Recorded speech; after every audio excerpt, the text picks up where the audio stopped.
এই দেখো বাচ্চারা, তোমাদের জন্য ফুটিকা নিয়ে এসেছি। এইটা তুমি খাবে, এইটা তোমার বোনকে নিয়ে দিবে। ঠিক আছে বাবা, এক কাজ করি, এই ফটিকাও আমি খেয়ে ফেলি, আলসিপাকে নাই দিলাম। এই দেখো বল্টু, আমি তোমাদের জন্য সিঙ্গারা নিয়ে এসেছি। ও সিঙ্গারা। এইগুলো তোমার বন্ধুদেরকেও দিও, আর হ্যাঁ, তোমার বোনকেও একটা দিও। ঠিক আছে বাবা, বাকি সিঙ্গারা আমি খেয়ে ফেলি, আলসিপাকে কেন দিব?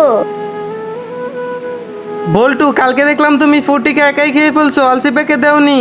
আর আজকে সিঙ্গারাও খেয়ে ফেলতেছো, তুমি তো আলসিপাকে ঠকাচ্ছ। বাবা আলসিপাকে কেন দিব? যখন আলসিপাকে ফুটিকা সিঙ্গারা এনে দেয়, ও তো আমাকে দেয় না।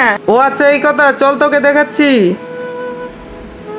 এই দেখো আলসিপা, তোমাদের জন্য ফুটিকা নিয়ে এসেছি। বাবা এগুলো আমরা খেয়ে ফেললে ভাইয়ের জন্য তো কিছু থাকবে না। আলসিপা, বল্টু এখানে নাই, তোমরাই খেয়ে ফেলো। কোনো সমস্যা নাই বাবা, এখানকার অর্ধেক ফুটিকা আমার ভাইয়াকেও দিয়ে দিব, কারণ আমরা সবসময় মিলেমিশে থাকবো।